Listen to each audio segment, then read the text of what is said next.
Good morning.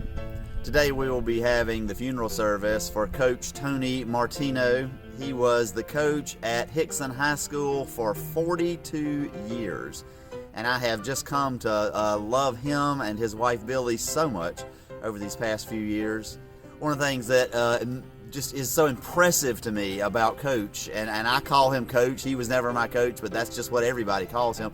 One of the things that's most impressive to me is how many of his former players still stay in touch with him and I have kept up with him and tell him, you were so instrumental in making me the person that I am today. Not simply in making me be a better athlete, but really helping me develop as a human being. And that's what we want out of our coaches.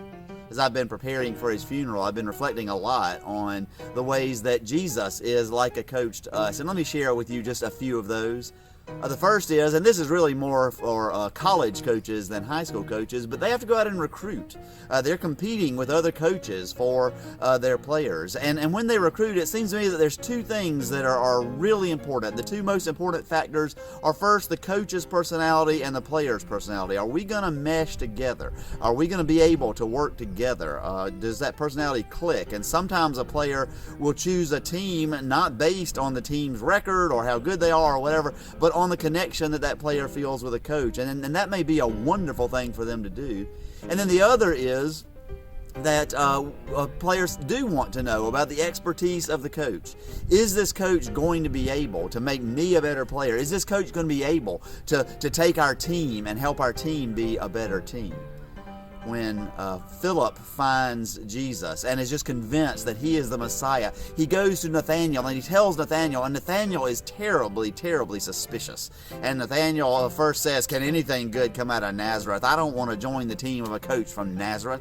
And yet, Philip simply says to Nathanael, "Come and see." And when Nathanael meets Jesus, he discovers both in Jesus someone that he has a deep connection to and can have a connection to, and someone who has great expertise, as Jesus tells him things that make it clear that he has a wisdom beyond anyone else. And Nathanael responds by saying, "You are the Son of God," and falling at his knees and quite literally joining his team.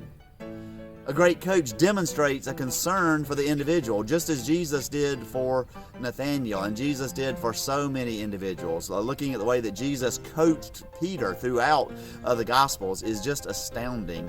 Sometimes a college coach, again, will have to say to one of his players who is trying to decide, do I go off and join the pros or to come back for another year of eligibility? The coach may say, you know what, if you came back, it would be so great. It'd be great for me, it'd be great for the team, but it wouldn't necessarily be great for you. You maybe have learned all you need to learn. You are ready to go pro, and so even though it's going to hurt me and hurt our team, I want you to go pro. I have a concern for you that's beyond just what I might be able to accomplish or what the team might be able to accomplish.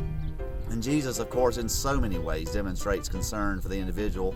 And yet the coach always does have an eye on the team. And the coach may say to that player, yes, you could go this year into the draft and you could get a fairly high draft and make a lot of money, that kind of thing. But our team really does need you. And when I signed you up and got you to where you were, where you are, it is so that we can go into next year. And so I need you here for the team, and the coach has to be very concerned about and interested in the team and not just the individuals. That also means that a coach always is going to try to help the players get better. And one of the ways the coach may help players get better is to encourage them. You're doing great. Keep it up. This is super.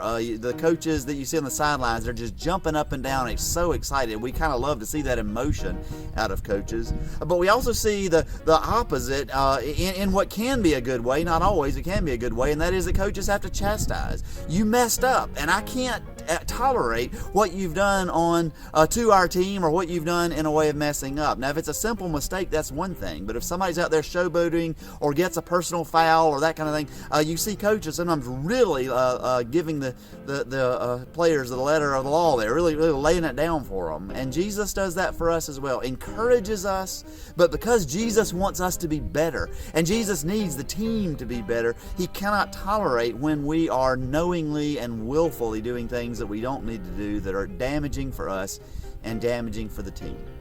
And the last thing I want to suggest is that a great coach finds a way to send the players into the game. The point is to send the players into the game. Nobody joins a team so they can ride the bench. And nobody wants to join a team to ride the bench. And a coach finds a way to make the players good enough so that they don't have to ride the bench, but they can get into the game. And Jesus does exactly that for us. Now, we all know that there are some people who are always going to ride the bench in a sports team, but in the church, none of us get that luxury. We may literally sit on the bench on Sunday morning, but that is the opportunity for the coach to be challenging us and preparing us and getting us ready to go out into the game. But when we get up off of that bench on Sunday morning, we are to go and get into the game, and we don't have the luxury of staying on the bench.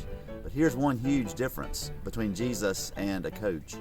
Jesus doesn't just send us into the game and then watch from the sidelines, but Jesus gets into the game with us. Jesus says, "Remember, I am with you always, even unto the end of the age."